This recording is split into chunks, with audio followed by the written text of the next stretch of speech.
There are 20 people sleeping under one shelter, and you are one of them. No walls, no doors, no separate rooms. Every adult here knows exactly who sleeps next to whom and has known since the night it started. For roughly 300,000 years, this was not a scandal. It was just Tuesday. Privacy, the kind you take completely for granted, is one of the newest inventions in human history. And the moment you remove it, almost everything you assume about ancient sex stops making sense. Your ancestors did not have secret affairs. They had public arrangements. And inside one of those arrangements, anthropologists found a number so strange, it forced them to rewrite what they thought sex was even for. Stay with this. That number came from 114 elderly women in a Venezuelan rainforest, and by the end, you will not look at your own family the same way. There are two stories people tell about prehistoric sex, and both of them are wrong. The first story says ancient humans were basically Victorian. One man, one woman, a small nuclear family, everyone faithful, everyone quiet about it. The second story says prehistory was paradise. No rules, no jealousy. Everyone with everyone, a kind of Stone Age free-for-all that agriculture ruined. So which was it? Here's the strange part. The first piece of evidence is not in a cave. It is in your own body. Biologists have a simple trick for guessing a species' mating system without ever watching it mate. They measure the testicles. The logic is brutal and clean.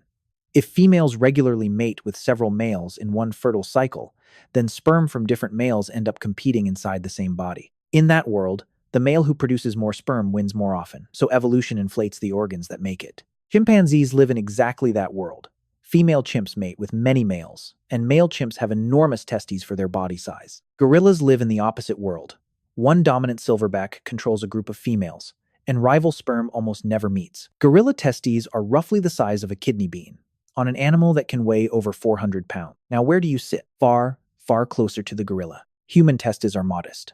And the primatologist Alan Dixon pushed the measurement further, looking at something called the sperm midpiece, the tiny engine section of a sperm cell packed with mitochondria that powers the tail. Species under heavy sperm competition grow big midpieces.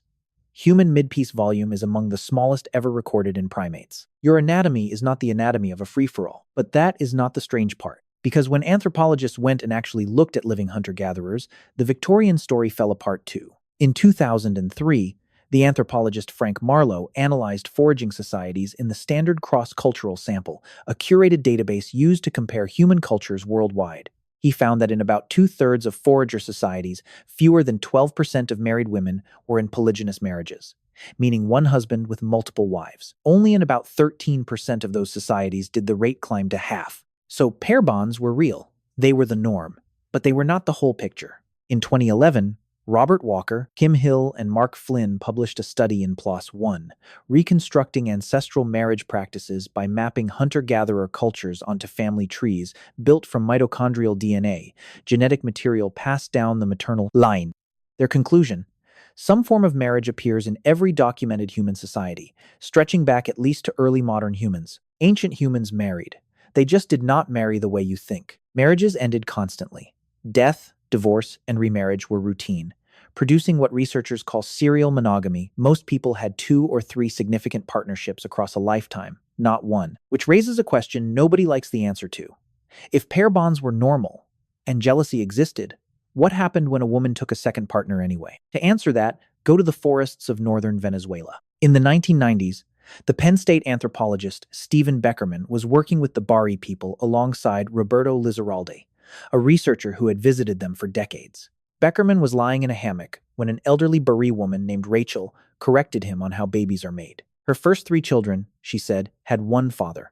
Her 4th child had 2. She did not mean a stepfather. She did not mean a friendly uncle. She meant 2 biological fathers, both of whom physically contributed to building that child. In the Barí understanding of conception, a pregnancy is not a single event.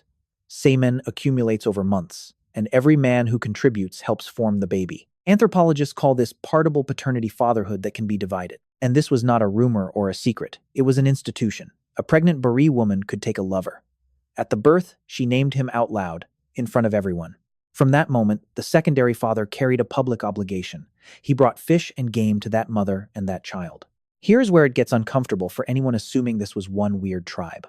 In 2010, Walker, Flynn, and Hill surveyed 128 lowland South American societies for the journal PNAS. They found that belief in multiple fathers may be as much as twice as common as the biologically correct belief in a single father. It runs nearly ubiquitously through four enormous language families: Carib, Pano, Tupi, and Macro-J. Across a continent, the standard theory of fatherhood was that a child could have more than one. And then came the number. Beckerman's team interviewed 114 Barí women who were past childbearing age and recorded their complete reproductive histories. In total, 916 pregnancies. Life was hard, and roughly a third of children did not reach the age of 15. So the researchers split the children into two groups. Children with a named secondary father survived to age 15 80% of the time. Children with only one father survived 64% of the time. Read that again. In a world where a third of children died, publicly naming a second father moved a child's odds of survival by 16 percentage points. And the honest details make it stranger, not weaker. The benefit did not spread to siblings, only the specific child with a secondary father gained. And the effect appeared largely before birth, in fewer miscarriages and stillbirths, which points at nutrition: more fish, more meat, reaching a pregnant woman at the exact moment it mattered most, which flips the entire question. For the Barí, a woman taking a second partner was not a betrayal of her family. It was an insurance policy on her child. And this is the twist that reframes everything you have heard so far. For most of human history, sex was not primarily recreation, and it was not primarily romance. It was a mechanism for building a web of obligated adults around a child who was too expensive for two people to raise alone. The anthropologist Sarah Blaffer Hrdy has spent a career on this point. Human infants are absurdly costly, long childhoods, huge brains, years of helplessness. No pair of parents, anywhere, has ever managed it alone. Every surviving human child has been the product of a network. So, were ancient humans monogamous or promiscuous? Neither. They were strategic. But this is exactly where you should be careful, because this idea gets stolen constantly. In 2010, the popular book Sex at Dawn argued that prehistory was essentially a bonobo-style free-for-all, that paternity did not matter, and that jealousy is a modern invention created by agriculture. The book sold enormously. Anthropologists, primatologists, and evolutionary biologists criticized it heavily. And the evidence explains why.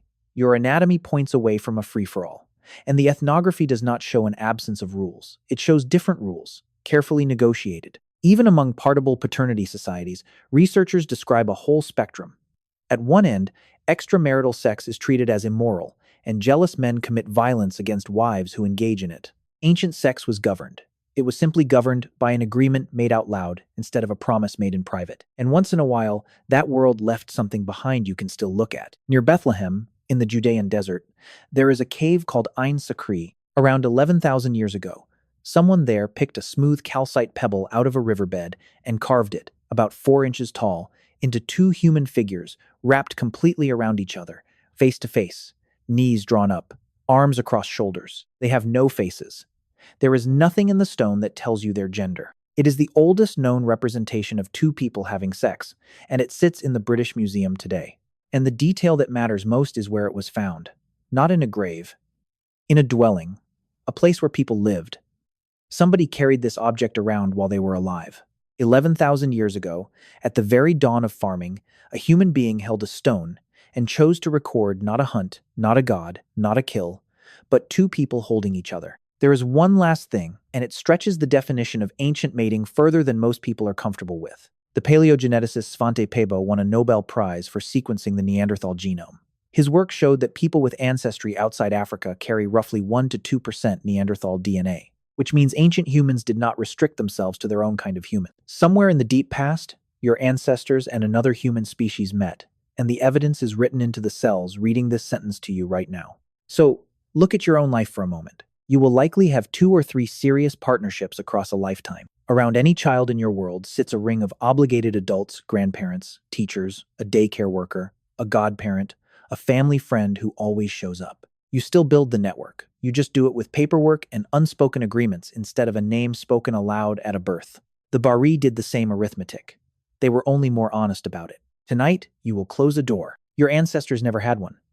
They knew who slept next to whom, and out of that knowledge they built the survival of their children. The privacy was the invention. The strategy was always there.